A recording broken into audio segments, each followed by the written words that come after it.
Esse é o Ancapso e nós vamos falar agora sobre o caso do deputado, o eurodeputado Dominik Tarczynski. Eu não sei se eu pronunciei o nome dele certinho, se eu errei, por favor, me desculpe, mas ele entrou aqui com uma petição junto com 15 outros deputados no Parlamento Europeu para repetir as sanções da Lei Magnitsky na Europa. Lembra, a Lei Magnitsky existe nos Estados Unidos e em outros países, no Japão, na Inglaterra e na Europa, tem leis equivalentes. Tem outros nomes nesses países, mas é a mesma lógica, tá? E é usado exatamente para punir pessoas que ferem direitos humanos, é a mesma lógica dos Estados Unidos, né? E aí você pode falar assim, mas a Europa não vai fazer, a Europa está do nosso lado, ninguém lá na Europa gosta do Trump, o pessoal briga com o Trump lá e coisa e tal. E eu vou explicar para vocês por que nesse vídeo sim tem uma chance grande da Europa aceitar esse tipo de coisa, por dois motivos. Primeiro, porque precisa dos Estados Unidos, ao contrário do que o Lula gosta de imaginar, né? A Europa briga com o Trump, mas no final das contas sabe que precisa do Trump. Aqui no Brasil o pessoal tem dado muito pouca importância à guerra da Ucrânia e da Rússia. O pessoal trata, não, uma guerra lá longe, que eu não tenho nada a ver com isso. Não percebem o risco fundamental para a sociedade humana que é a guerra da Ucrânia e da Rússia. O pessoal da Europa sabe disso daí e sabe que precisa dos Estados Unidos para defender a Europa contra a Rússia. Então, ou seja, eles têm essa tendência a seguir a Europa exatamente por isso. Mas tem um segundo motivo. O segundo motivo é porque os Estados Unidos está correto. O Alexandre de Moraes, de fato, está violando os direitos humanos de um monte de gente. São casos absurdos, são inúmeros casos absurdos. O caso do Clezão, que morreu na cadeia depois do Ministério Público ter pedido para soltar ele, né? Lembra como é que deveria ser uma relação processual no Brasil acusatória, né? Você tem o promotor, que é o cara que acusa, o advogado de defesa, que defende o cara, e o juiz é a figura isenta que decide qual dos dois que está certo. Agora, me responde um negócio, quando o promotor, que é o cara que acusa, vira e fala assim, tem que soltar esse cara porque ele tem problema de saúde, o que o juiz deveria fazer? Imediatamente soltar o cara, porque né, se o outro cara tá a defesa quer que solte o cara, com certeza. Então se o promotor também não quer manter o cara preso, tem que soltar, não tem que decidir. O que o Xandão fez? Sentou em cima da coisa, porque o Xandão não gosta de bolsonaristas, o Xandão tem um ódio de bolsonaristas de forma genérica. E como o Clezão era um bolsonarista, ele sentou em cima da ordem e segurou o Clezão na cadeia, e o Clezão morreu na cadeia por culpa do Alexandre de Moraes. Então, de qualquer lado que você olhe, o caso do Felipe Martins, tem inúmeros casos que são completamente absurdos nessa história toda da perseguição do Alexandre de Moraes contra o Bolsonaro e contra o bolsonarismo, né? E aí, a Europa não vai querer se meter nesse meio, não vai querer botar a mão nessa cumbuca, né? Por mais que a esquerda europeia esteja achando lindo o Lula bater com o Trump, é lógico que a esquerda está achando lindo, sempre, né? Não gostam do Trump, tá achando lindo isso. Mas a Europa, de forma institucional, não vai embarcar nessa não. Vamos entender esse caso aqui. Essa notícia foi sugerida por Ratão da Vila, representante do Xvideos no Brasil, e várias outras pessoas. Obrigado aí ao pessoal que sugeriu notícias lá no nosso site, no visãolibertaria.com. E obrigado a você que está assistindo o nosso vídeo. Se você gosta do nosso conteúdo, por favor, deixe o seu like e se inscreva aqui no canal, né? Aqui, então, o Dominik Tarczynski, que é um deputado europeu, né, um eurodeputado. Lembra, como é que funciona na Europa? Cada país tem o seu parlamento, tem o seu congresso e coisa e tal. E, além disso, você tem o parlamento da União Europeia, que são deputados eleitos por cada país. Exatamente, cada país tem um determinado número de eurodeputados, né, calculado com base na sua população, e esse parlamento toma as decisões para a Europa como um todo, né?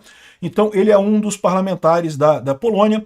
A Polônia, como a maior parte dos países da antiga cortina de ferro, né, do leste europeu, são países totalmente de direita, não tem esquerda nesse país. A Ucrânia não tem esquerda na Ucrânia.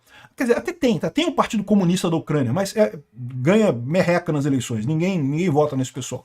Ninguém quer o assombro que foi a época da dominação soviética sobre o leste europeu. Todo mundo viu que o comunismo deu errado. A Polônia é um dos casos mais abertos nisso daí, de mostrar o quanto o pessoal odeia comunismo. Se não me engano, o comunismo lá é tão proibido quanto o nazismo. Não pode fazer, o símbolo da foice e do martelo não pode usar da mesma forma que a suástica nazista em muitos países por aí, lá na Polônia, né?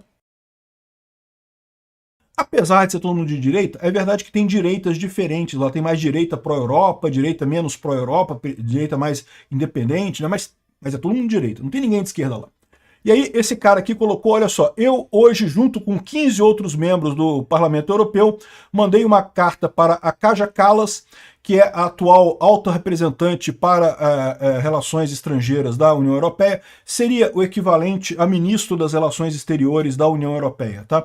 De novo, cada país na União Europeia tem o seu ministro das Relações Exteriores, mas a Europa como um todo, a Kaja Kallas, ela é justamente essa figura para a Europa como um todo, né? E além disso, a Kaja Kallas é da Estônia. Adivinha o que acontece com a Estônia? A Estônia também, para quem não sabe o mapa, a Estônia é esse paísinho aqui, ó, que também foi dominado pelos russos durante muito tempo, fez parte da União Soviética durante muito tempo, teve que lutar por sua independência, tal como a Ucrânia está lutando agora. A Estônia é esse país aqui. Então ela também é do leste europeu, que significa que ela também é de direita, tá? Como todo mundo do leste europeu. E justamente pedindo recomendando que o Conselho, né, da Comunidade Europeia imponha sanções direcionadas contra o juiz da Suprema Corte brasileiro, Alexandre de Moraes, e seus aliados na corte pelas violações egrérias de direitos humanos, né, violações patentes de direitos humanos, violações óbvias de direitos humanos.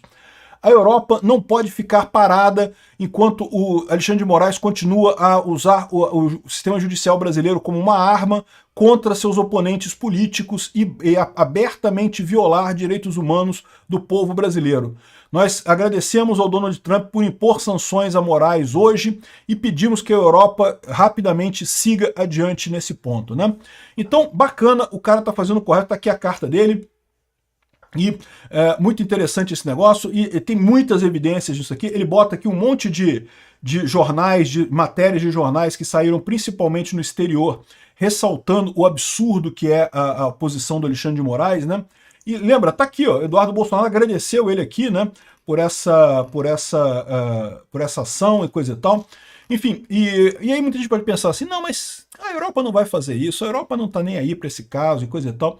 E, de fato, é um pouco mais difícil a Europa fazer isso do que os Estados Unidos fazer isso. Por quê? Porque o Trump vê o caso do Bolsonaro pessoalmente. O Trump entende que o que estão fazendo com o Bolsonaro é o que fizeram com ele. E mais do que isso, se deixar a esquerda criar perna nesse negócio de usar a justiça para impedir o oponente político, eles vão acabar fazendo com a direita lá nos Estados Unidos também, mais dia menos dia. O Trump está no último mandato dele, ele não pode se concorrer mais segundo a lei americana, mas ele tem os candidatos dele, né? Ele pretende apoiar ou o Marco Rubio ou o Vance em 2026, e ele pretende ter o candidato dele. Então, essa coisa toda interessa para o Trump diretamente. Na Europa, não há esse interesse tão direto, mas como eu falei para vocês, muita gente está vendo esse caso do Alexandre de Moraes e entendendo o absurdo que é isso, tá? Esse absurdo não é só o pessoal da direita que fala, não é só bolsonarista que acha um absurdo, não. Todo mundo consegue ver que é um absurdo.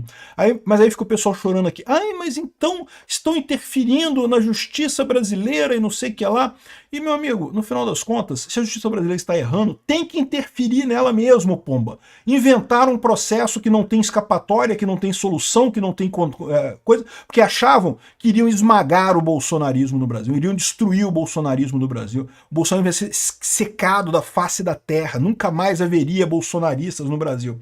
Se enganaram redondamente. Ao contrário, o que eles fizeram, eu vou dar uma dica para vocês, tá? O que eles fizeram foi garantir que o bolsonarismo vai durar décadas no Brasil, décadas. Vai ir muito além do Bolsonaro em si. O Eduardo Bolsonaro já está pronto, meu amigo. Já virou o sucessor do Bolsonaro nessa história. Então, eu não sei como é que vai ser o processo lá na União Europeia. Se vai demorar muito tempo, se vai ser rápido. Mas não ache que tá ganho isso não, tá? O pessoal do Lula tem essa visão de que não, que a Europa vai ficar do nosso lado. Olha só o que escreveu esse cara aqui, ó. O Rui Tavares, historiador, deputado na Assembleia da República de Portugal, ou seja, esquerdista europeu. A Europa tem que se afastar do caos trumpista e optar por autonomia estratégica. Diz que não, que a Europa não pode brigar com o Trump. Qual que é a idiotice desse cara? A idiotice desse cara é que a Europa não tem escolha, meu amigo. A Europa não tem escolha. A Europa precisa dos Estados Unidos para se proteger da Rússia, precisa dos Estados Unidos economicamente e militarmente por conta disso. Então não tem alternativa. E se o pessoal acha que, mas isso aqui vai ajudar o Lula, né? A Folha de São Paulo colocou isso daqui porque, né, acha que isso aqui vai ajudar o Lula, que a Europa vai ajudar o Lula. Né? Porque... Não, a esquerda na Europa, é lógico que está a favor do Lula. A esquerda na Europa não gosta do Trump, está querendo brigar com o Trump, coisa e tal. Isso vai ajudar o Lula? Não, porque nem lá na Europa o Lula tem imagem mais. O Lula ficou neutro na guerra da Ucrânia com a Rússia, ou pelo menos se disse neutro na guerra da Ucrânia com a Rússia, mas em momento algum se dignou a ir visitar Kiev, ao passo que foi prontamente lá no desfile do dia da vitória do Putin, lá em Moscou, no dia 9 de maio e coisa e tal, tava lá do lado de um monte de ditador apoiado pelo Putin, tava o Lula sentadinho lá, aliás, inclusive numa coisa secundária, né? O Putin nem botou ele no palanque principal, porque o palanque principal foi o Xi Jinping, que é o único que interessa pro Putin, né? E ficou o Lula lá e não teve nenhuma coisa. Ficou óbvio para todo mundo que, embora o Lula diga que está isento nessa guerra, ele está do lado da Rússia, ele ama a Rússia, ele adora ditadores no mundo inteiro. Então a Europa não está tão amiga do Lula nessa história não, tá? O pessoal na Europa, tem muita gente na Europa que não gostou desse acordo da Europa com o Trump, é verdade, muita gente que não gostou disso. Mas a Europa não tem alternativa, e os europeus sabem disso no final das contas. Sabe quem não tem alternativa também? O Brasil. Só que o Lula parece que não percebeu isso ainda, que ele não tem alternativa que não seja negociar com o Trump, inclusive atendendo pedidos do Trump, se for o caso. Essa demora do Lula de entender esse ponto básico da história vai custar muito caro para o Brasil.